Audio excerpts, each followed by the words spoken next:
The news of the Battle of Kepler Station spread across the galaxy faster than light itself.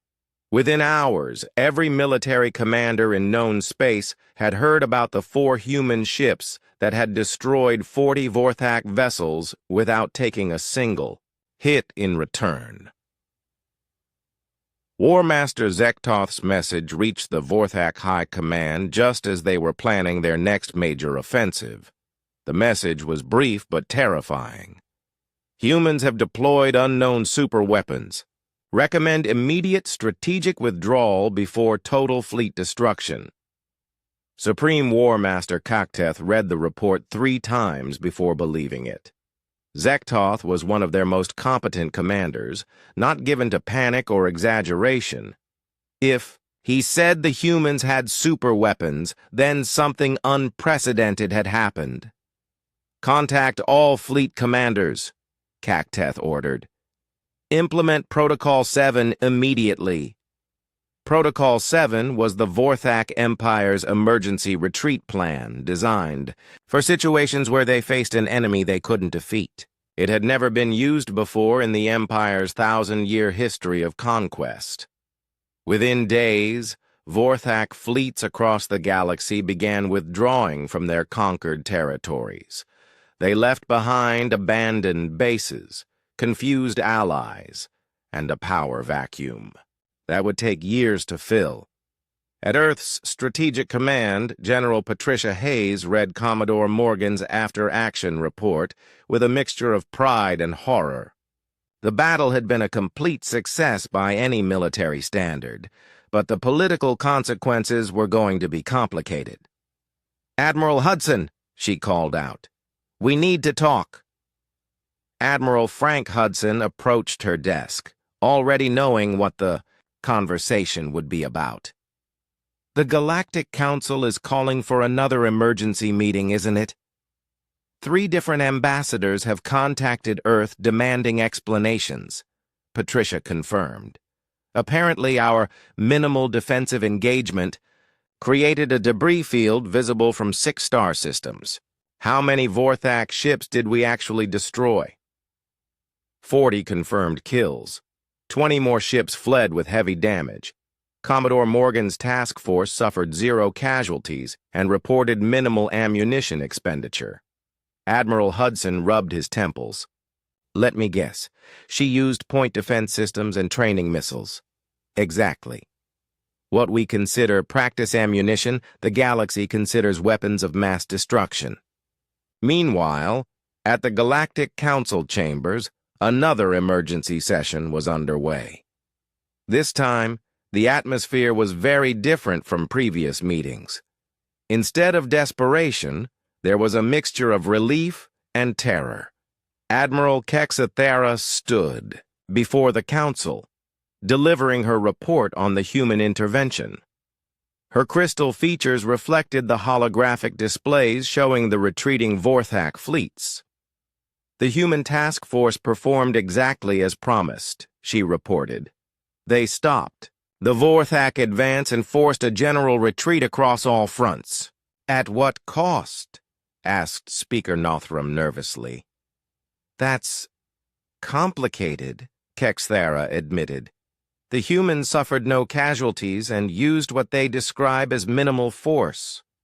Counselor Veltar leaned forward in his chair. "How do they define minimal force?"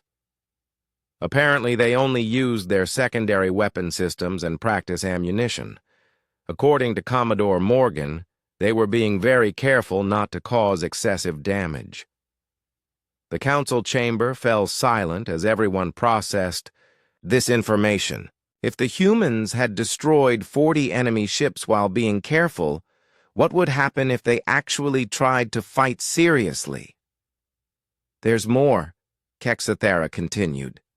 "The Vorthak Empire appears to be in full retreat. Our intelligence suggests they believe humans have deployed some kind of ultimate weapon." Ambassador Daniel Carter stood up from his seat at the back of the chamber. "If I may address the council?" "Please do, Ambassador," Counselor Veltar said. Daniel walked to the center of the room, looking somewhat embarrassed. "I want to assure Everyone that Earth has no ultimate weapons. What you witnessed at Kepler Station was a routine defensive engagement using standard human military equipment. Standard equipment? Speaker Nothram's voice rose to a squeak. Yes.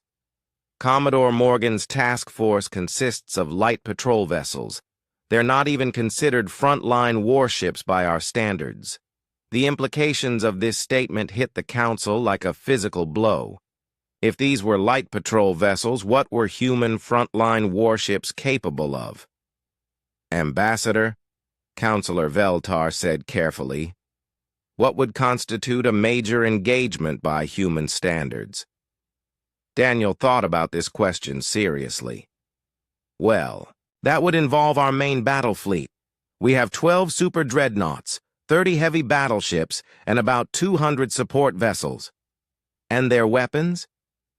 Much more powerful than what you saw at Kepler Station. Our main battle fleet is designed to fight enemies with planet-killing capabilities. The council chamber erupted in panicked discussions. Several representatives began drafting emergency legislation to limit human military involvement in future conflicts. Later that day, Admiral Kexathera met privately with Admiral Hudson at Luna Station. They sat in the observation lounge, watching Earth rotate slowly beneath them. Admiral Hudson, Kexathera said, I owe you an apology. When we first asked for your help, I was worried about human military methods. Now I'm terrified by your restraint. What do you mean? Your people could have ended this war in hours if you wanted to. Instead, you let us struggle for months before intervening. And even then, you used only the minimum force necessary. Admiral Hudson nodded slowly.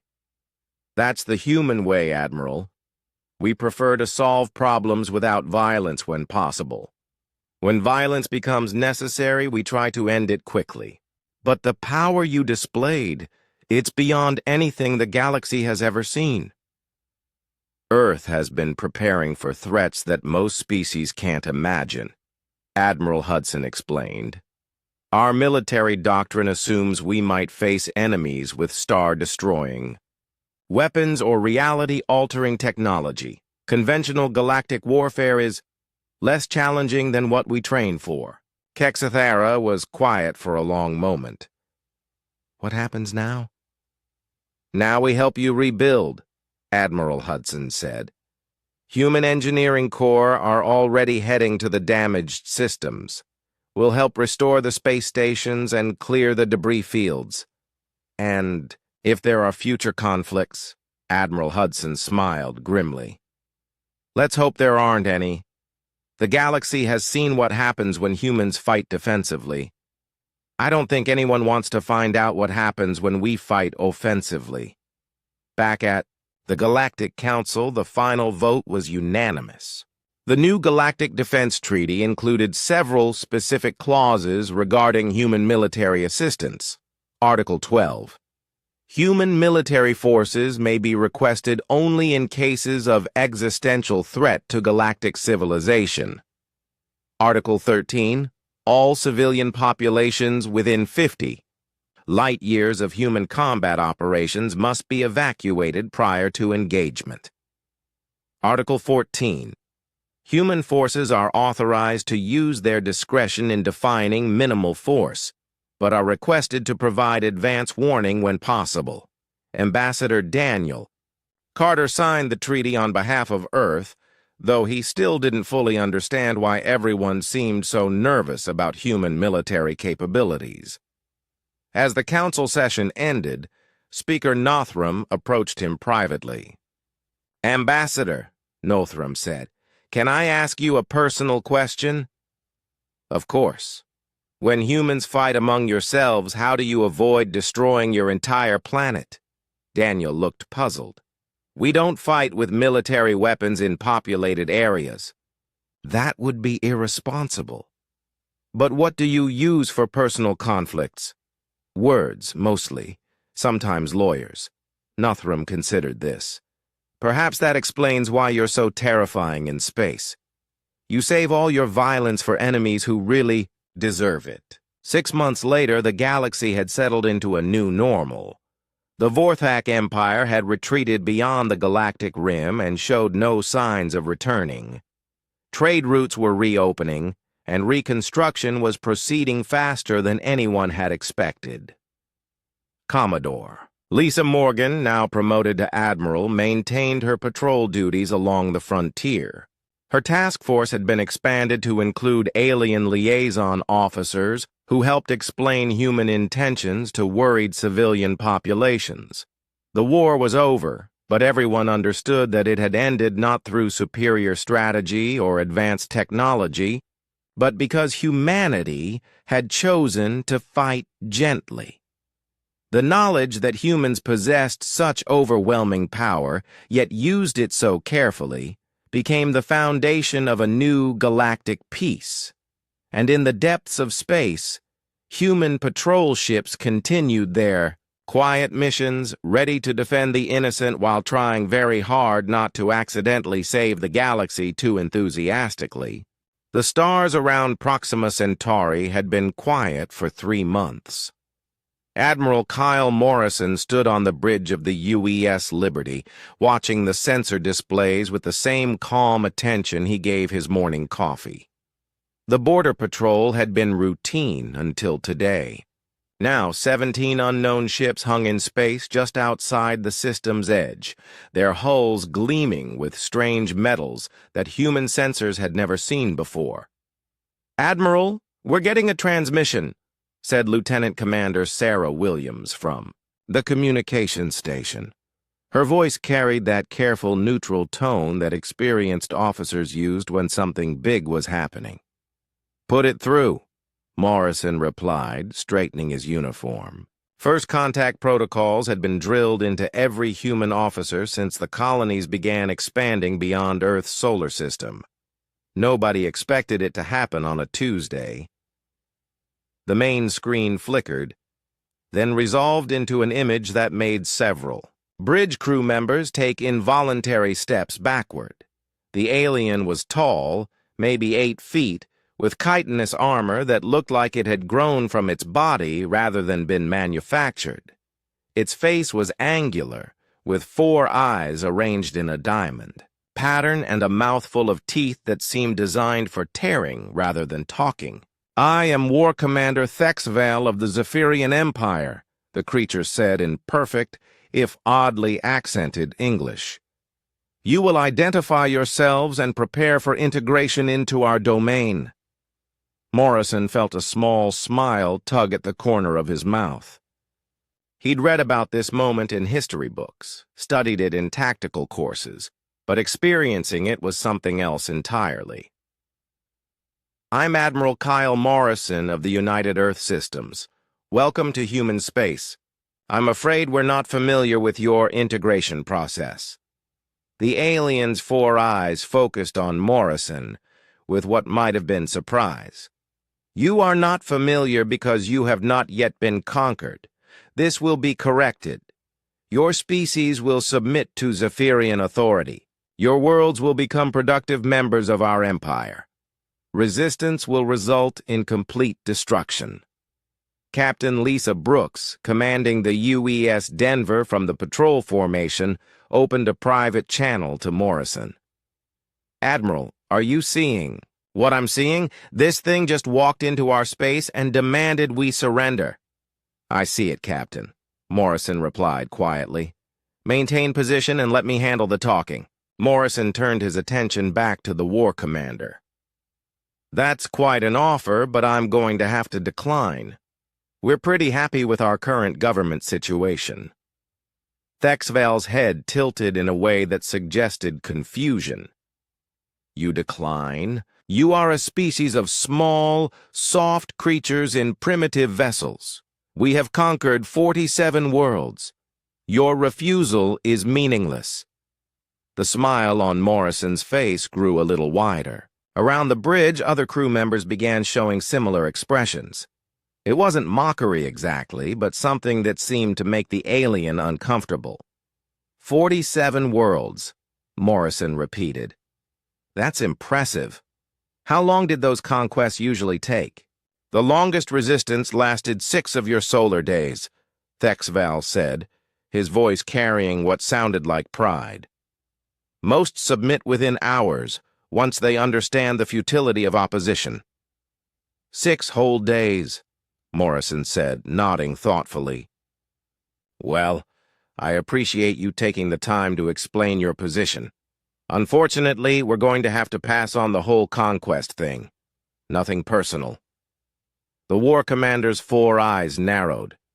You speak as though you have a choice in this matter. Our fleet will arrive within 10 of your rotations. You will surrender or you will be destroyed. There is no third option. Captain Brooks cut into the conversation from her ship. Actually, there might be a third option you haven't considered.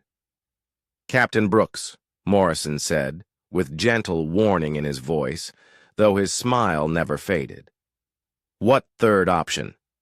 Thexval demanded. Brooks' voice carried the same easy confidence that Morrison had shown. Well, you could always try to conquer us and see what happens. Might be educational. The silence that followed lasted almost 30 seconds.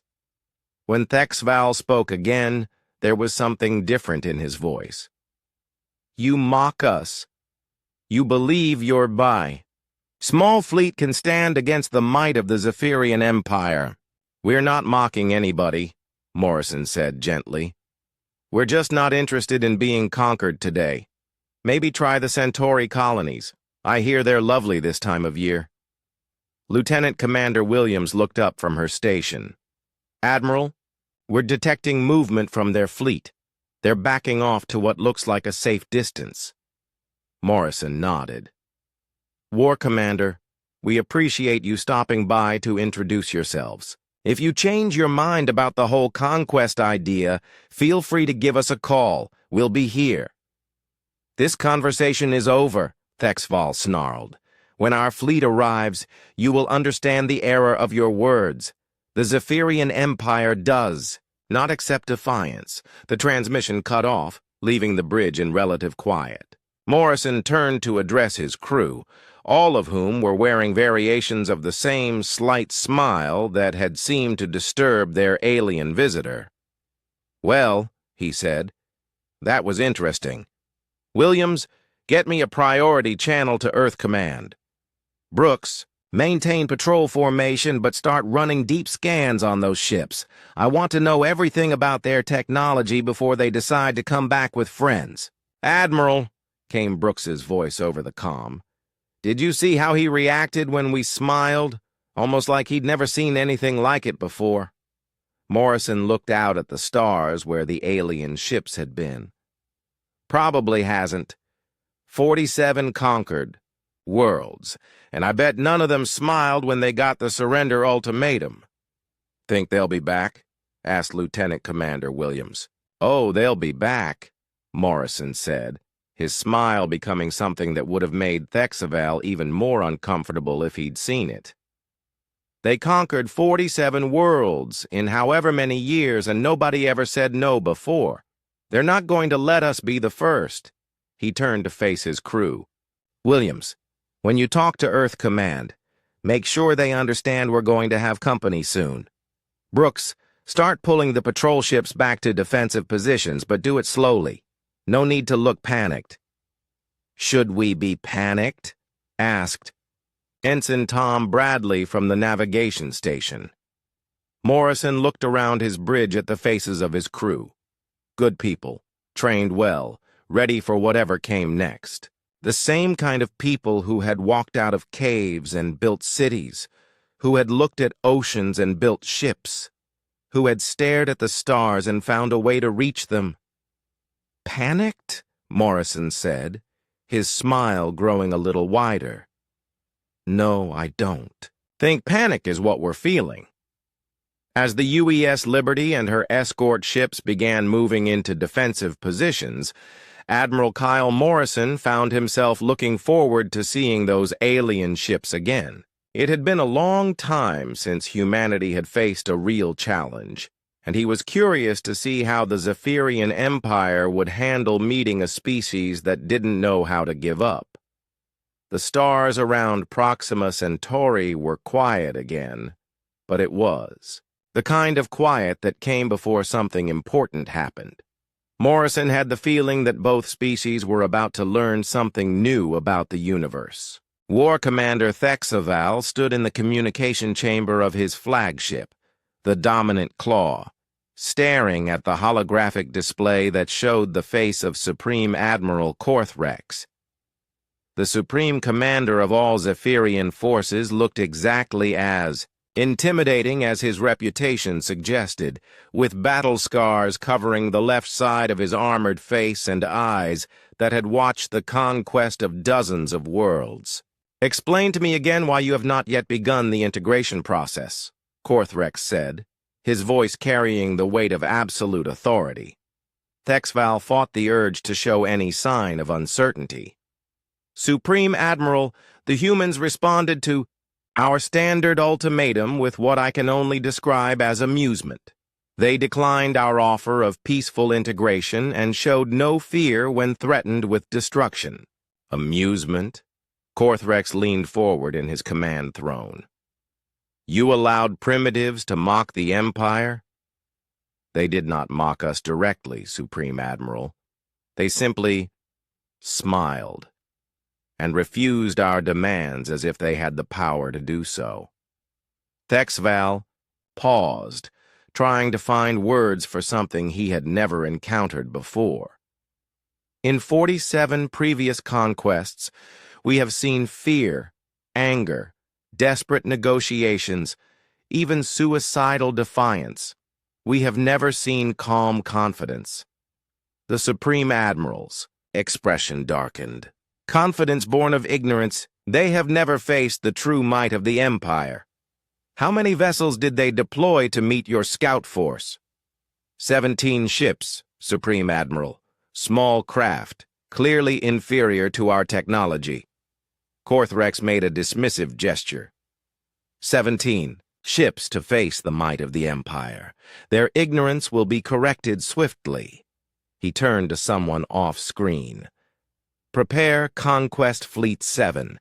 200 vessels should be more than sufficient to crush these humans within 3 solar cycles." "Yes, Supreme Admiral," came a voice from beyond the display. Korthrex returned his attention to Thexval. "You will remain in position to observe their preparations. Report any unusual activity. When Fleet 7 arrives, you will assist in documenting their surrender for the historical records." The transmission ended, leaving Thexaval alone with his thoughts and a strange feeling he couldn't quite identify. In all his years of service, no species had ever looked at Zephyrian military might and simply smiled. Meanwhile, 3,000 light-years away on Earth, Admiral Kyle Morrison's face filled screens in the most secure conference room in Geneva. Around the table sat the most powerful military and political leaders of humanity, their expressions ranging from concerned to grimly determined. "So they're coming back," said Secretary of Defense Amy Carter. Her fingers drummed against the polished table. "Any estimate on numbers?" Morrison's image flickered slightly as the quantum communication relay adjusted. "Based on their confidence level and historical patterns we've observed from other species they've conquered, I'd estimate between 100 and 300 ships. They're not taking us seriously yet." Fleet Admiral Jack Patterson leaned forward. "Yet being the key word. What's our current readiness status?" "Third Fleet is already moving to defensive positions around the core systems," Morrison replied. "Admiral Chris Walker has his ships spread across the most likely approach routes. We're running standard preparation procedures." Secretary Carter raised an eyebrow. "Standard preparation procedures. That's what we're calling it?" Admiral Patterson allowed himself a small smile. "Amy, every human child learns about the monster under the bed. The smart ones learn that sometimes the best way to deal with monsters is to become something they're more afraid of. Morrison nodded from the screen. The Zephyrians have conquered 47 species using the same basic strategy. Overwhelming force combined with psychological intimidation. They show up with massive fleets, demand surrender, and most civilizations fold immediately when they see the numbers. And the ones that don't fold immediately? Asked General Patricia Moore from the Army. 6 days was their longest campaign, Morrison said. Most last hours. Secretary Carter stood and walked to the large display showing human space. Red markers indicated Zephyrian scout positions, while blue markers showed human fleet deployments. They're used to fighting species that are afraid of them, species that see those numbers and panic. The question, said Admiral Patterson, is whether they've ever fought anyone who's actually happy to see them coming. The room fell quiet for a moment. Everyone present understood what Patterson meant. Humanity had a unique relationship with conflict that most species found disturbing. Where others saw overwhelming odds as a reason to surrender, humans saw them as an interesting challenge. Morrison's voice broke the silence. I had a conversation with Captain Brooks after the initial contact. She pointed out something interesting about their war commander's reaction to us. Which was? Carter asked.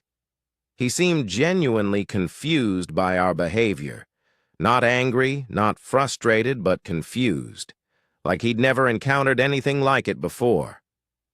General Moore smiled grimly. Makes sense. Most species that evolve to become spacefaring civilizations are probably prey animals that learn to cooperate. They understand fight or flight, with emphasis on flight when the odds are bad.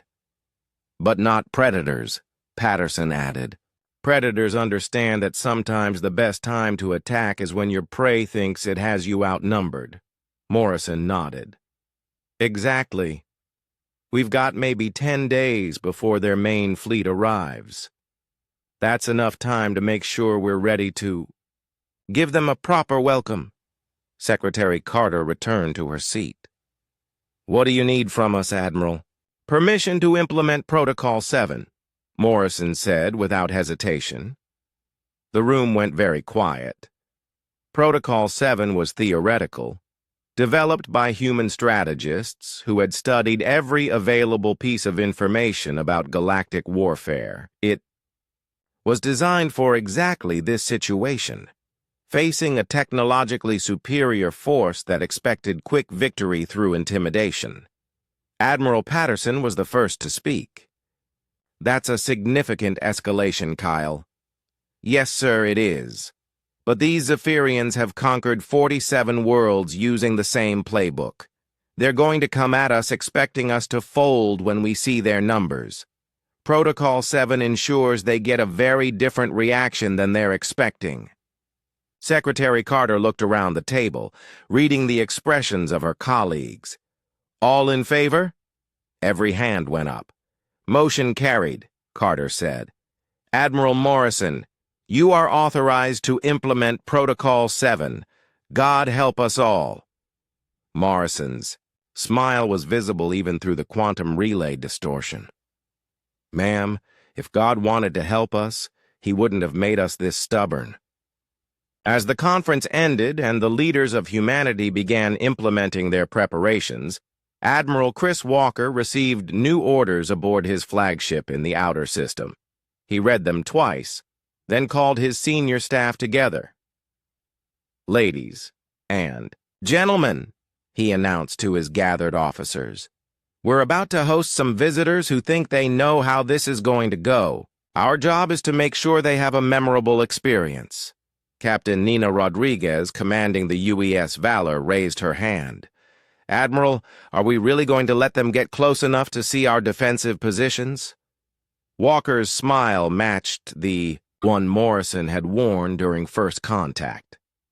Captain, we're not just going to let them get close. We're going to invite them in, Make them comfortable, and then show them something they've never seen before. Which is? Asked Captain Ben Miller from the UES Titan. A species that gets more dangerous the worse the odds get, Walker replied. And considering they're bringing 200 ships against our 37, I'd say the odds are about to get very interesting. Across human space, similar conversations were taking place. Humanity was preparing for war, but not in the way the Zephyrians expected. They weren't panicking, weren't desperately building defenses, weren't trying to negotiate. They were smiling. Conquest Fleet 7 emerged from hyperspace at the edge of the Proxima system with the precision that had become legendary throughout Zephyrian space.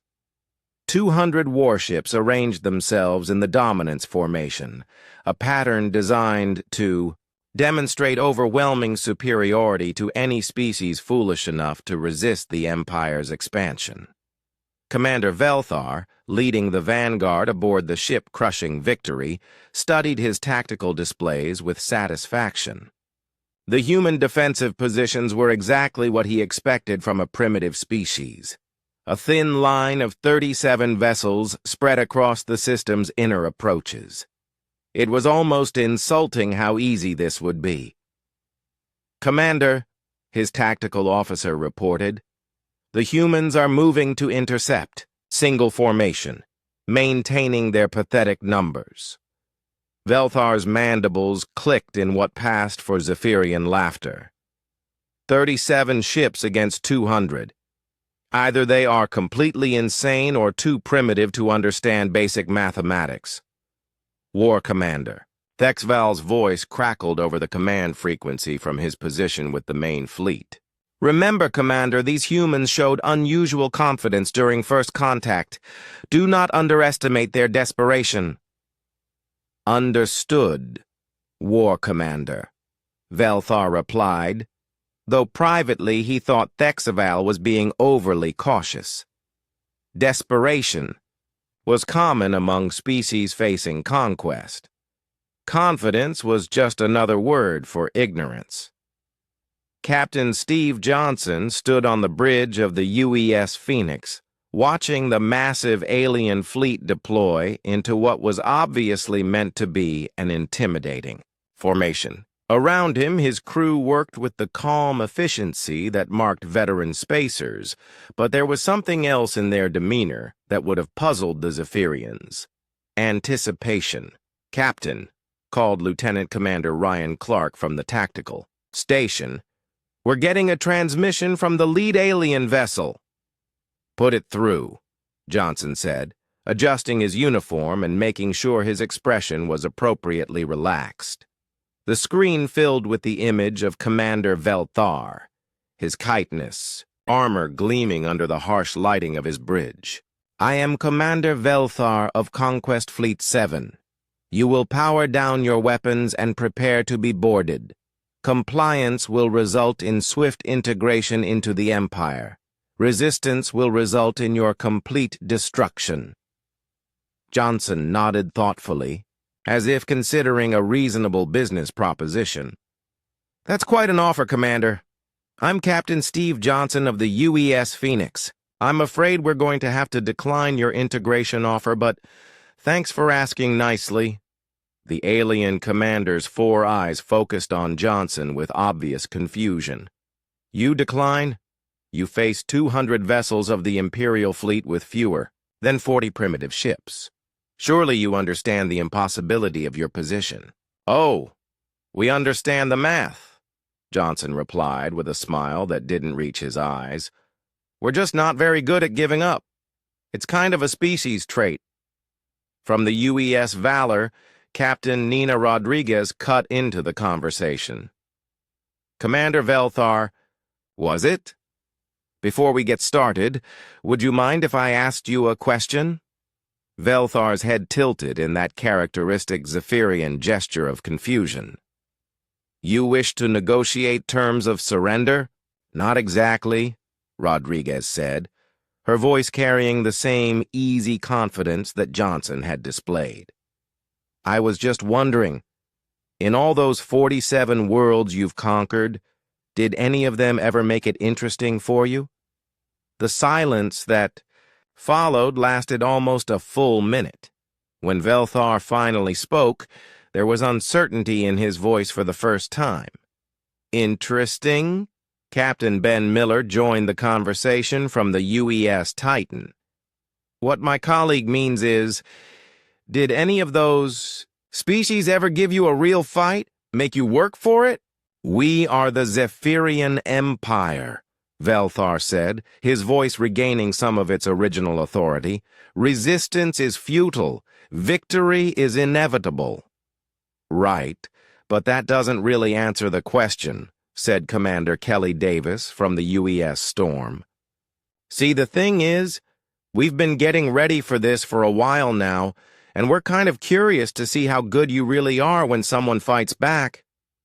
War Commander Thexaval's voice cut across the communication channels. Enough of this mockery! Commander Velthar, initiate standard conquest protocols immediately. Johnson looked around his bridge, meeting the eyes of his crew. They all wore the same expression. Not fear, not grim determination, but something that looked almost like excitement. Commander Velthar, one last thing before we get started. Speak quickly, human. We just want you to know that we appreciate you coming all this way. It's been pretty quiet out here lately, and we were starting to get bored. Captain Alex Turner's voice came over the general frequency from the UES Ranger. Yeah, thanks for this. It's going to be fun. Commander Velthar stared at the human faces on his screen, all of them showing variations of the same disturbing expression. In 47 previous conquests, he had seen terror, desperate bravado, angry defiance, and resigned acceptance. He had never seen what looked like genuine anticipation. You are either brave or insane, he said finally. Johnson's smile widened slightly. Commander, those aren't mutually exclusive categories for humans. The transmission cut off, leaving Velthar staring at a blank screen. Around him, his bridge crew exchanged uncertain glances. This was not proceeding according to any scenario they had trained for.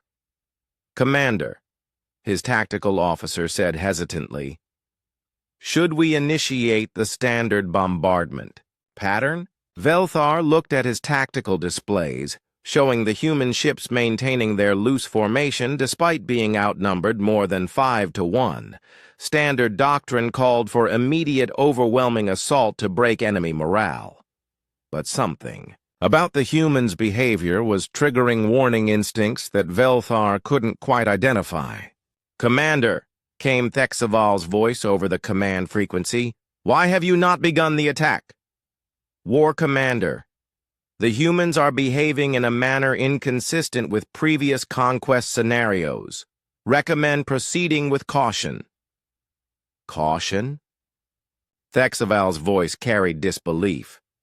They have 37 ships against our 200. Initiate bombardment immediately. Velthar looked once more at his tactical display. The human ships had spread out slightly, but they weren't running. They weren't even taking defensive positions. They were just waiting, like predators watching prey walk into a trap. But that was impossible. They were the prey. The numbers made that clear. All ships, Velthar commanded, pushing aside his doubts, initiate conquest pattern Alpha. Target the human vessels and prepare to demonstrate the price of defying the Empire. As the Zephyrian fleet began moving into attack formation, Captain Johnson opened a private channel to his fellow commanders. All right, people, this is what we've been waiting for. Remember, the first rule of dealing with bullies is to make sure they remember the experience. Copy that, came Rodriguez's voice. Phoenix Lead, are we going with the standard response? Johnson looked out at the approaching alien fleet, 200 ships strong, confident in their overwhelming superiority. He thought about 47 conquered worlds, 47 species that had looked at these numbers and surrendered. Negative, he said, his smile becoming something that would have terrified Velthar if he could have seen it. Let's give them the advanced course. As the two fleets closed toward engagement range, neither side fully understood what was about to happen. The Zephyrians expected quick victory through overwhelming force. The humans expected something else entirely. They expected to learn something new about themselves. The space between the two fleets crackled with tension as both sides moved into their chosen formations. Commander Velthar watched his tactical displays with growing unease as the human ships arranged themselves in what appeared to be a completely random pattern. No defensive clusters, no obvious tactical formations. Just 37 ships spread across a wide area as if they were planning to face his fleet individually. Tactical analysis, Velthar commanded. His tactical officer, a young Zephyrian named Kexmore, studied the displays with confusion. Commander, I cannot identify their battle strategy. They appear to be positioning themselves for maximum vulnerability to crossfire. Velthar's mandibles clicked nervously.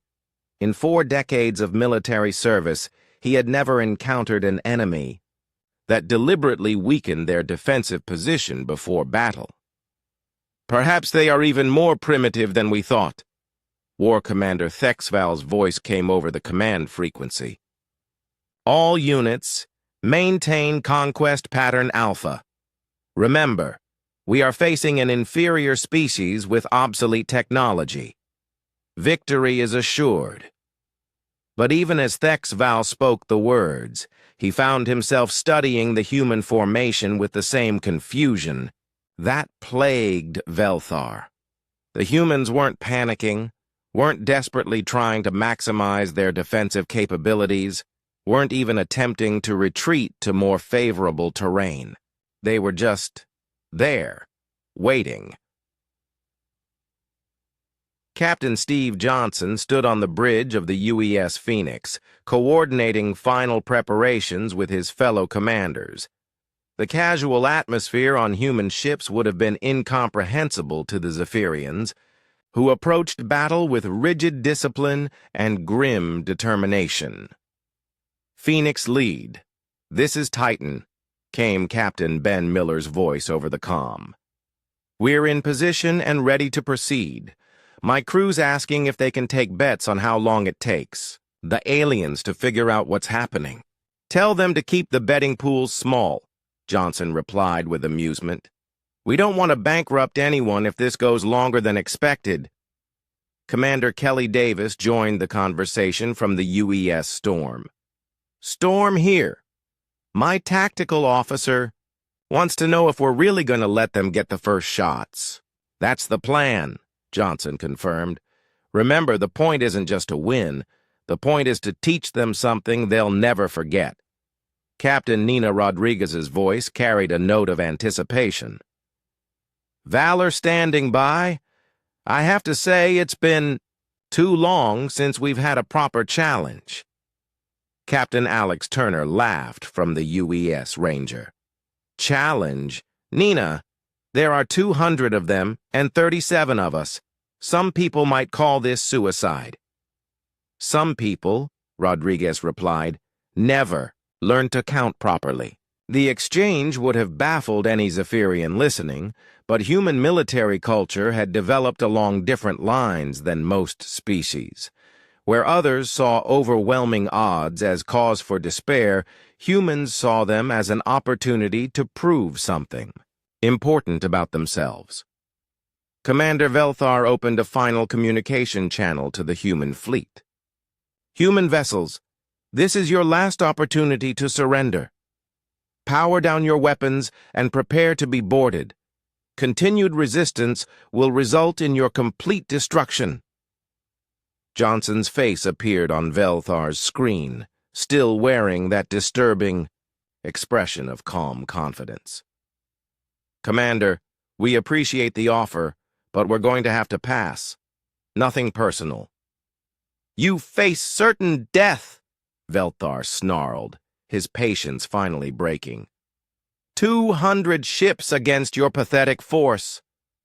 How can you remain so calm? Johnson's smile widened slightly. "Commander, has anyone ever told you that you worry too much?" "Worry?" Velthar's 4 eyes focused on Johnson with something approaching disbelief. "We are the ones with superior numbers. Why would we worry?" "Well," said Captain Rodriguez, cutting into the conversation, "you should probably ask yourself why we're not worried."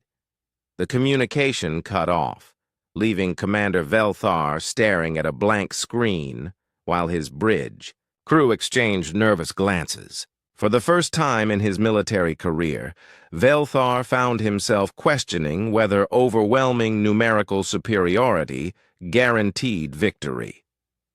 "Commander," his weapons officer reported, "all ships report ready for bombardment, awaiting your orders." Velthar looked at his tactical displays one more time.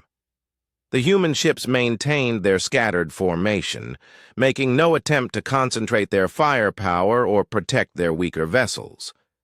By every tactical doctrine he had ever studied, they were positioning themselves for slaughter. So why did he feel like he was walking into a trap? "All ships," he commanded, pushing aside his doubts, "commence bombardment. Target human vessels in order of proximity. Demonstrate the price of defying the Zephyrian Empire." The first wave of Zephyrian plasma bolts streaked across space toward Bao, the human fleet. On 37 human ships, crews watched the incoming fire with expressions that ranged from focused concentration to what looked disturbingly like excitement. Captain Johnson stood on his bridge, watching the alien weapons. "Fire approach. All stations. Prepare for impact. Remember, we've trained for this." Lieutenant Commander Ryan Clark looked up from his tactical station. "Captain, shouldn't we be taking evasive action?" Johnson's smile never wavered. "Ryan, evasive action implies we're trying to avoid something. We're not avoiding anything today." The first Zephyrian plasma bolts struck the UES Phoenix's shields, causing the ship to shudder, but not breaking through the defensive barriers. Around the human fleet, similar impacts lit up space as alien weapons found their targets. Commander Velthar studied his tactical displays, expecting to see human shields failing and ships beginning to break apart. Instead, he saw something that made no sense.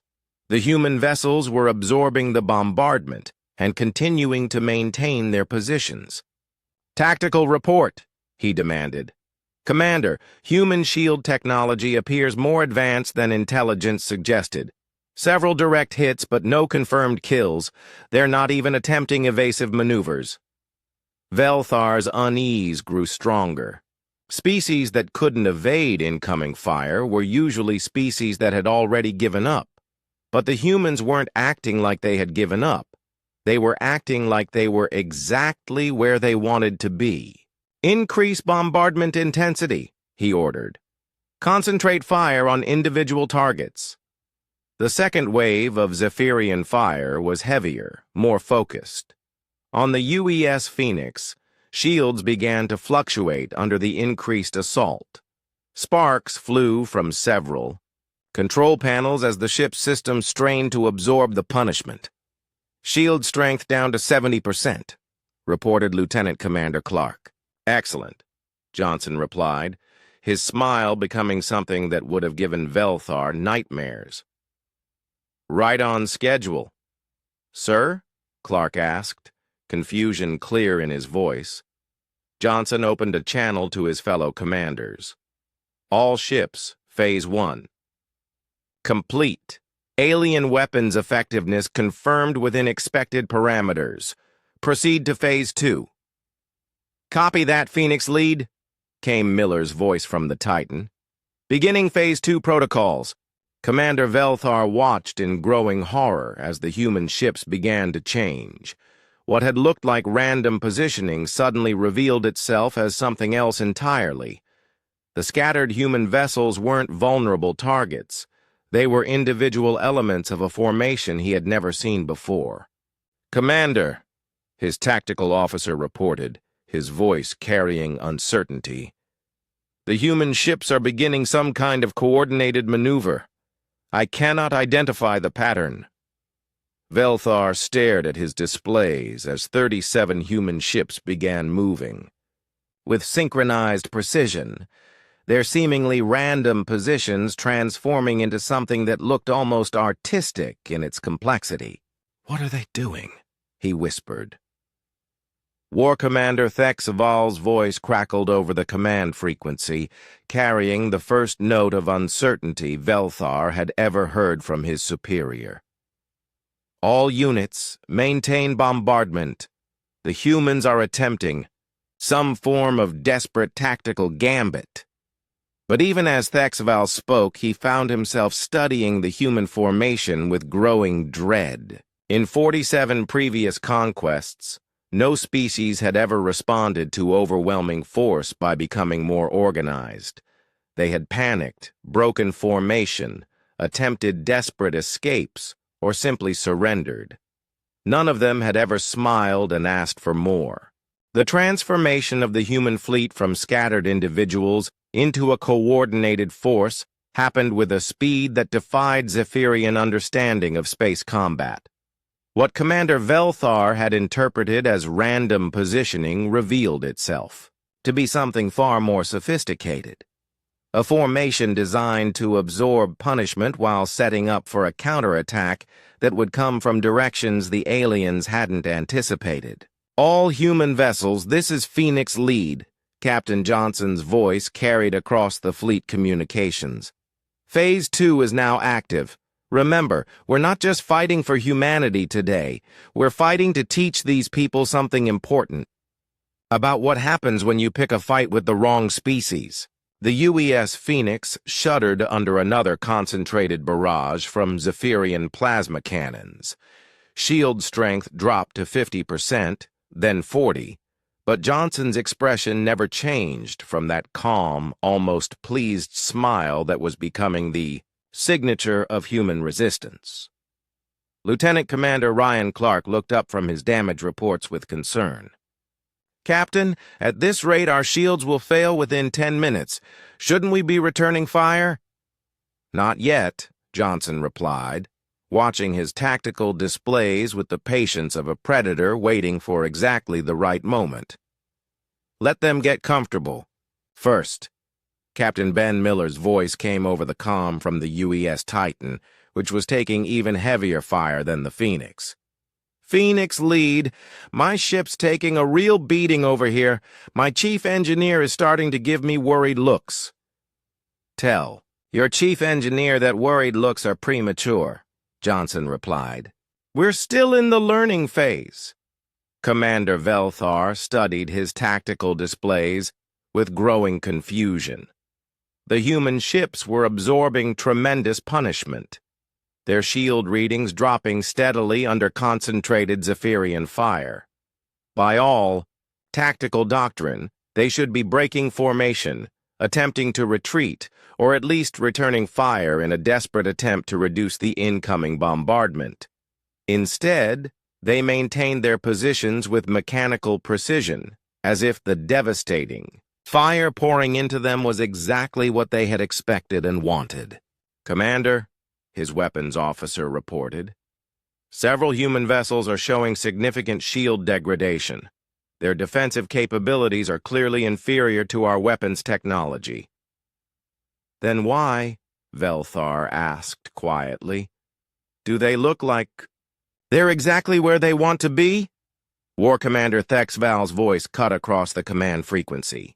"All units, increase bombardment intensity. These humans are demonstrating typical primitive stubbornness. Break their will through overwhelming firepower." But even as he gave the order, Thexval found himself staring at his own tactical displays with growing unease. In 4 decades of military service, he had never encountered a species that absorbed punishment the way humans were doing. Most civilizations either fled or collapsed when faced with superior firepower. The humans were doing neither. They were learning. Captain Nina Rodriguez stood on the bridge of the UES Valor, watching her shield readings drop while her crew worked with calm efficiency around her. Sparks flew from a control panel as another Zephyrian plasma bolt found its mark, but the damage control teams were already moving to make repairs.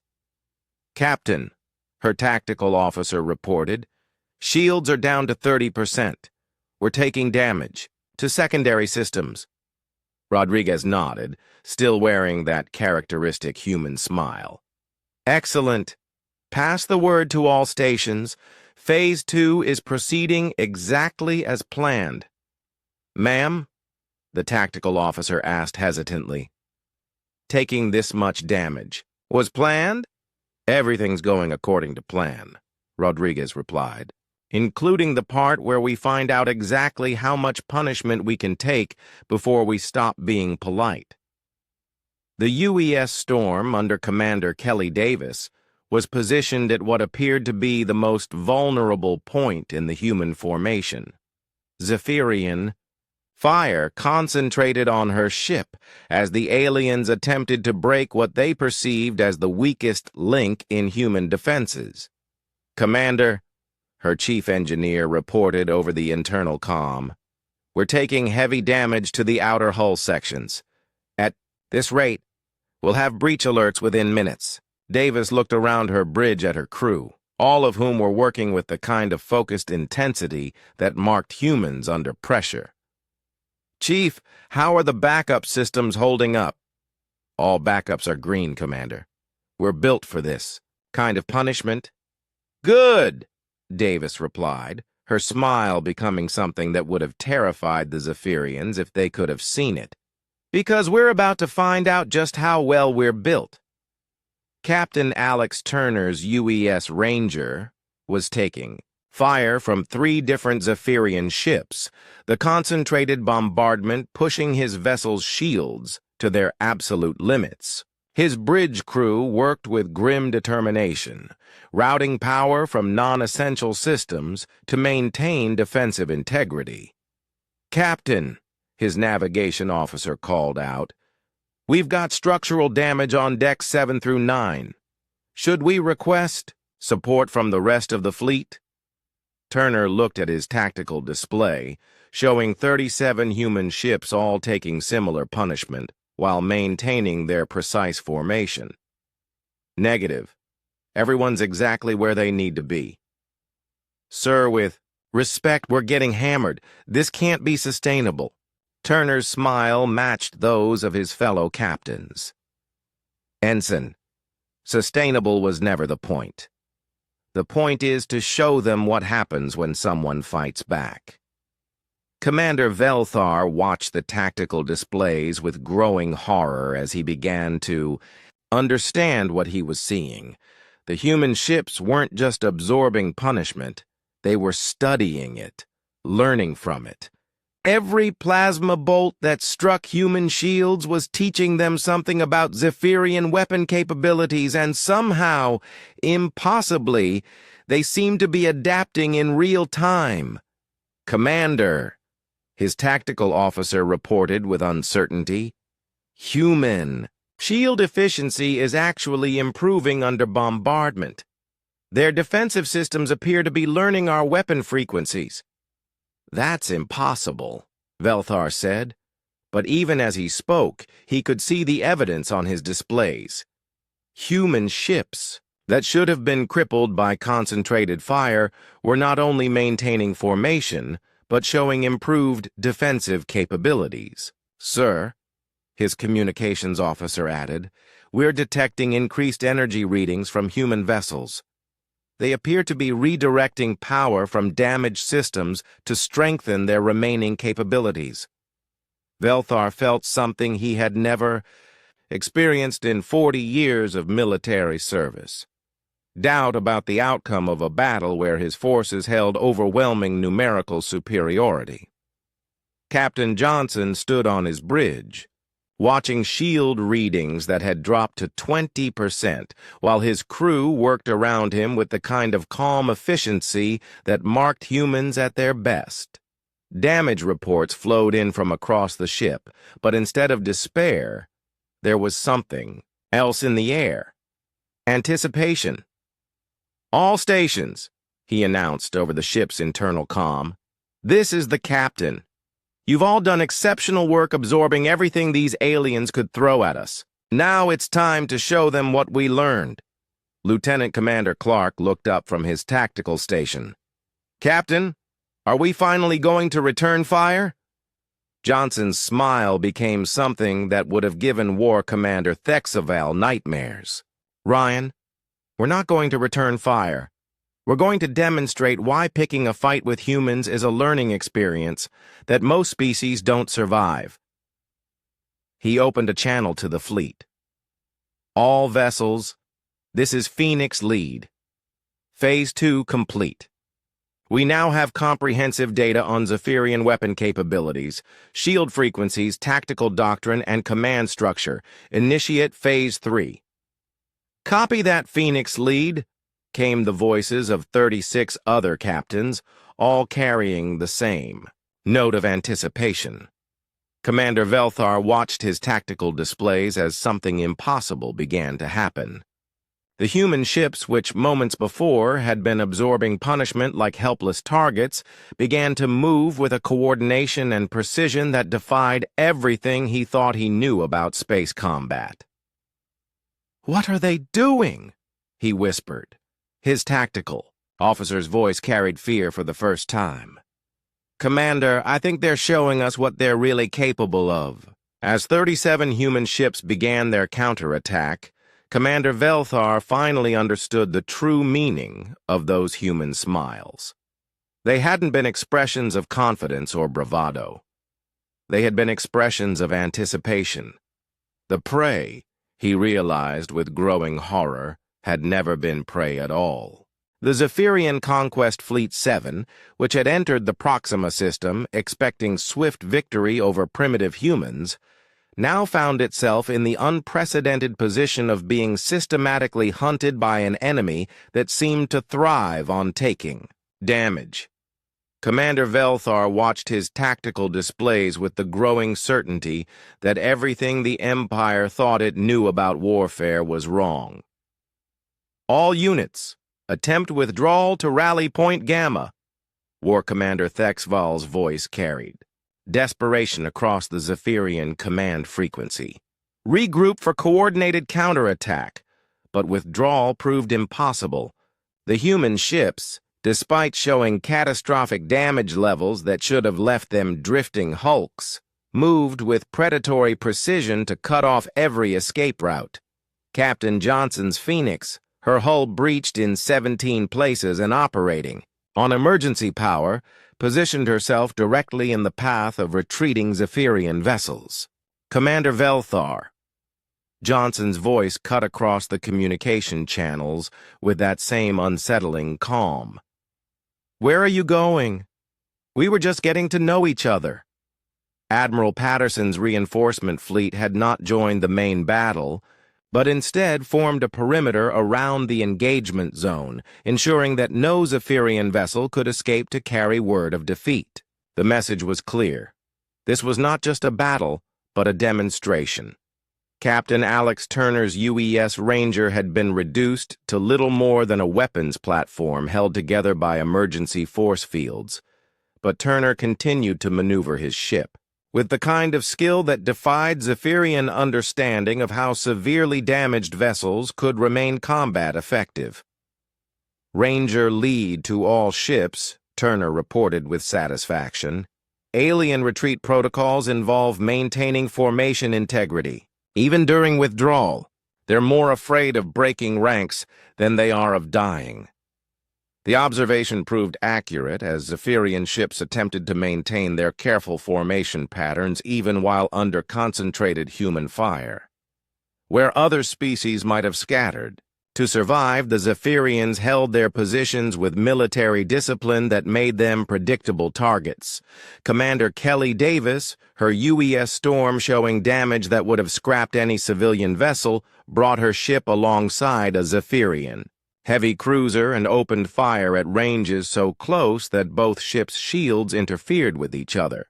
The alien crew, trained for long-range bombardment, found themselves completely unprepared for the kind of knife-fighting tactics that humans seem to prefer. "Storm lead to fleet," Davis reported with grim amusement. "Alien crew efficiency drops significantly under close-quarters pressure.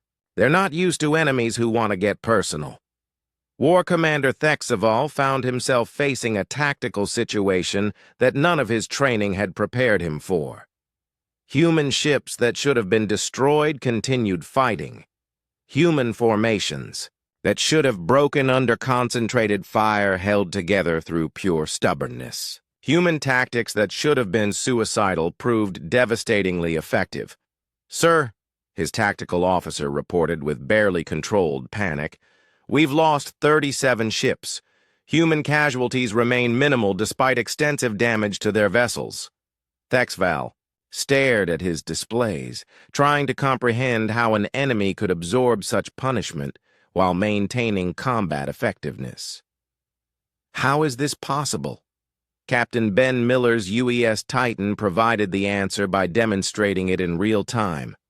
Despite losing her forward weapon systems and showing critical damage to primary power systems, the Titan accelerated directly toward a cluster of Zephyrian ships and rammed the leading vessel while firing her remaining weapons at point-blank range.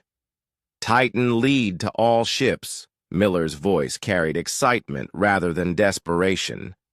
"Alien hull construction can't handle kinetic impact at velocity.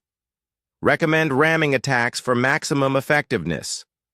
The suggestion was taken up by other human captains with an enthusiasm that horrified the watching Zephyrians.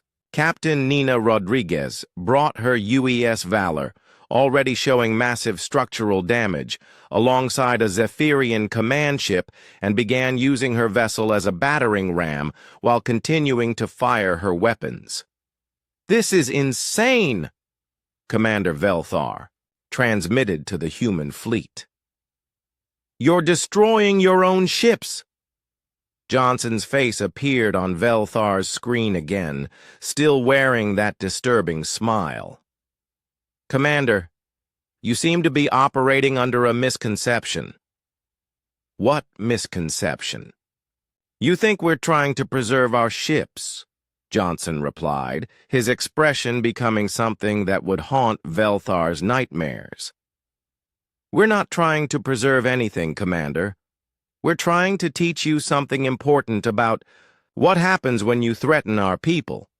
As if to demonstrate the point, Captain Turner's UES Ranger, now little more than a heavily armed debris field, accelerated toward a Zephyrian battleship and detonated her reactor core in a controlled explosion that took out 3 alien vessels. "Ranger leads final message to all ships," came Turner's calm voice just before the explosion. "It's been an honor serving with you. Make sure they remember this." The casual acceptance of destruction in service of tactical objectives defied everything Zephyrians understood about survival instincts. Species were supposed to prioritize individual survival over abstract concepts like honor or revenge. Admiral Patterson's voice cut across all frequencies from his position with the perimeter. "Fleet, all ships. This is Liberty Lead. Execute final phase protocols. Remember, we want survivors to carry the message." Commander Velthar felt something he had never experienced in 40 years of military service. Genuine terror. Not fear of death, which was familiar to any soldier, but terror of encountering something so fundamentally alien that it challenged his understanding of how sentient species were supposed to behave. "Commander," his communications officer reported with a trembling voice, "the humans are hailing us again." Captain Johnson's face filled the screen, but now Velthar could see something in the human's eyes that made his chitinous armor feel suddenly inadequate. Behind Johnson, his bridge crew worked with calm efficiency despite the fact that their ship was barely holding together. "Commander Velthar," Johnson said with polite formality, "I wanted to give you one last piece of information before you go home." "What information?" Velthar managed to ask.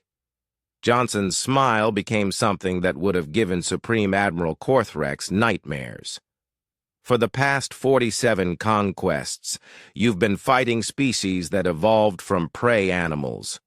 Herbivores, herd creatures, peaceful civilizations that developed technology to protect themselves from predators. And we're not prey animals, Commander," Johnson continued, his voice carrying a certainty that chilled Velthar to his core. "We're the predators that prey animals develop technology to protect themselves from.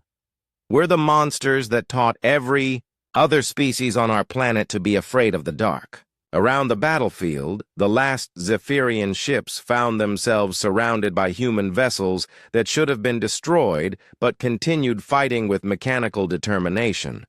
The humans had turned the engagement into a hunting expedition, demonstrating capabilities that defied everything the Empire thought it knew about warfare.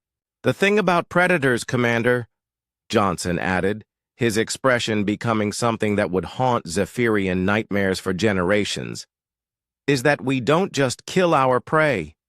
We study it. We learn from it. We make sure that the next hunt goes better than the last one." Commander Velthar understood, with the clarity that comes from absolute terror, that humanity had been studying Zephyrian conquest patterns for years. This wasn't a desperate defense by a primitive species. This was a carefully planned lesson in what happened when apex predators decided to introduce themselves to the galaxy. "What do you want us to do?" Velthar whispered. Johnson's smile widened.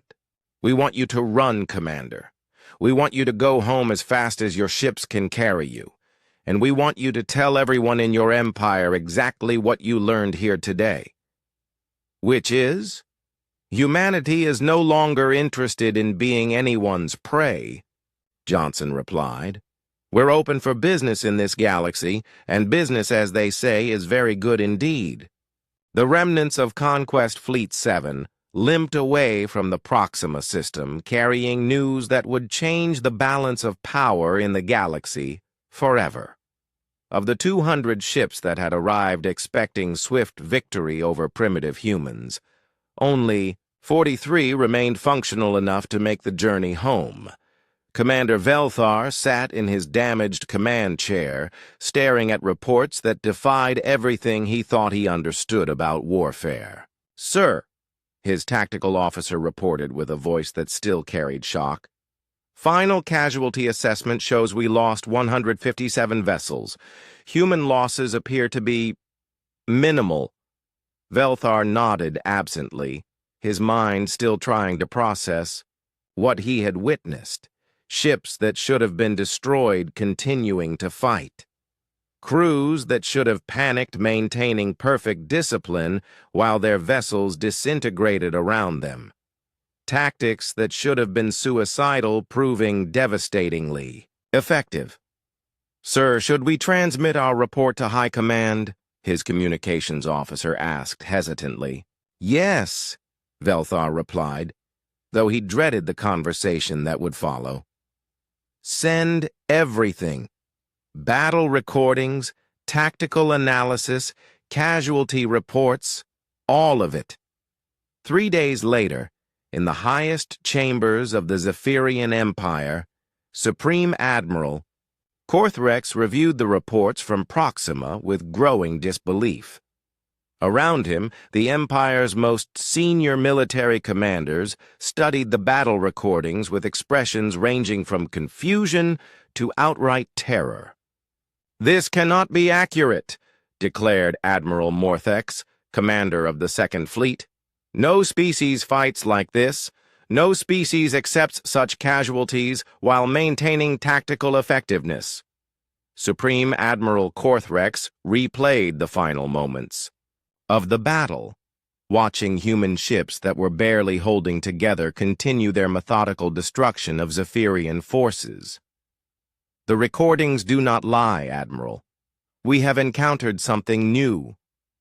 But their technology is clearly inferior," protested Admiral Kexnel. "Our weapons penetrated their defenses easily. Their ships should have been destroyed." "Should have been," Korthrex agreed grimly, "but were not. This species appears to have designed their vessels and trained their crews specifically to remain functional under extreme damage. They fight more effectively when wounded. War Commander Thexval, his career in ruins but his observations critical, stood to address the assembled leadership. "Supreme Admiral, with respect, I believe we have fundamentally misunderstood what we encountered." "Explain." Thexval activated a tactical display showing the human formation patterns during the battle. "For 47 conquests, we have faced species that evolved defensive capabilities to survive in their environments. The humans are different. They evolved offensive capabilities. They are not prey that learn to build ships. They are predators that learn to travel between stars." The chamber fell silent as the implications became clear. Every Zephyrian conquest strategy was based on overwhelming peaceful species through superior firepower and intimidation. But humans had demonstrated something that challenged the Empire's fundamental understanding of how sentient species were supposed to behave. "Recommendations?" Korthrex asked finally.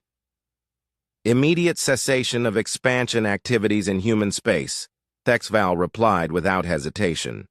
"Classification of humanity as a Class Alpha threat to Imperial security, and a complete review of our intelligence regarding other potentially hostile species."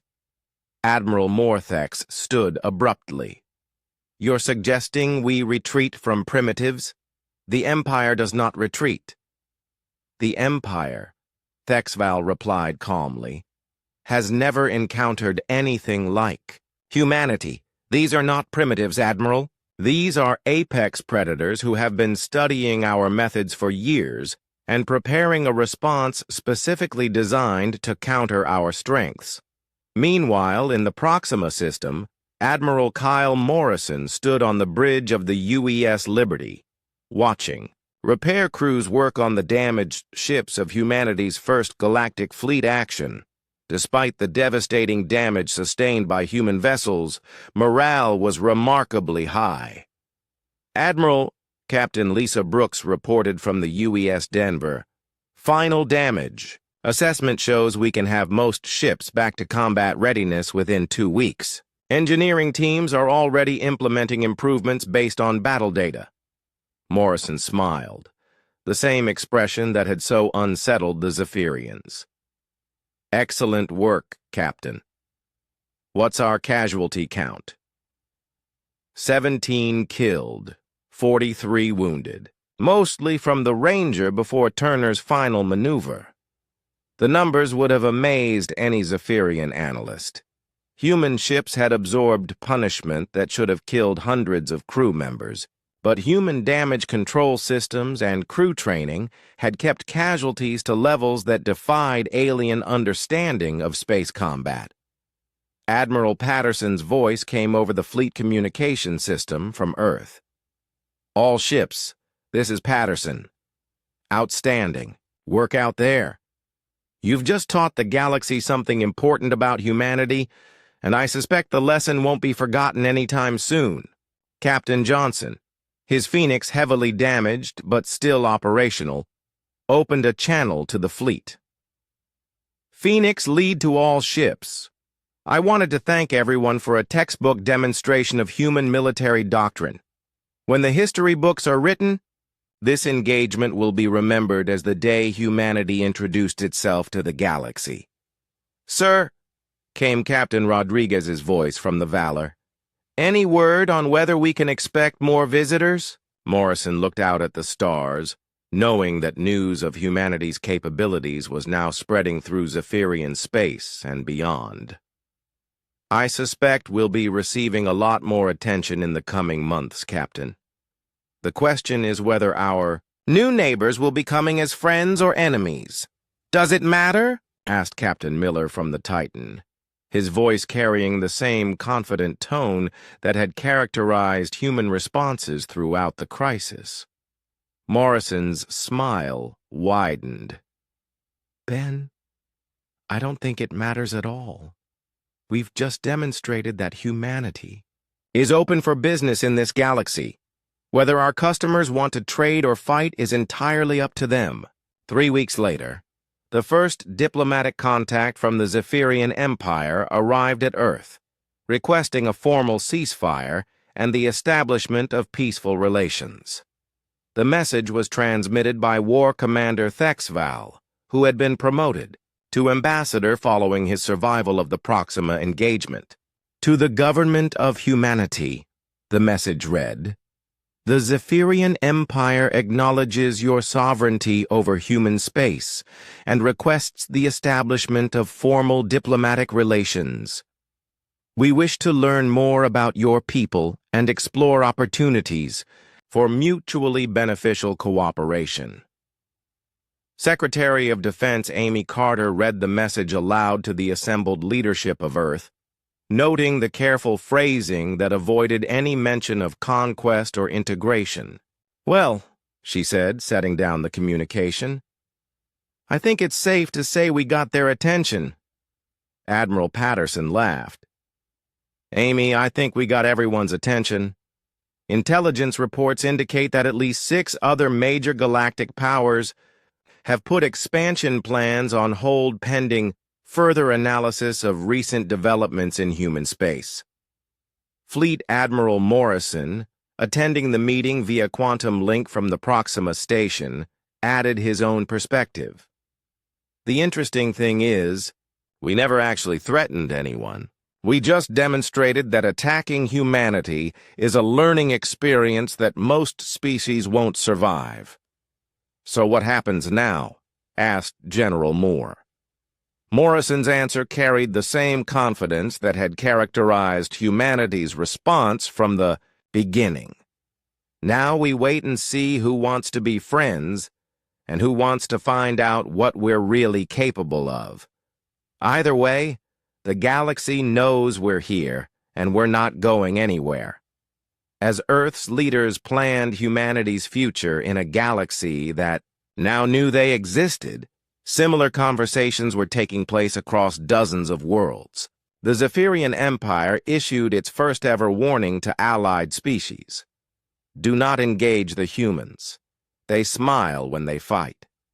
The warning spread through galactic communications networks with unprecedented speed, carrying a simple message that would reshape interstellar politics for generations to come.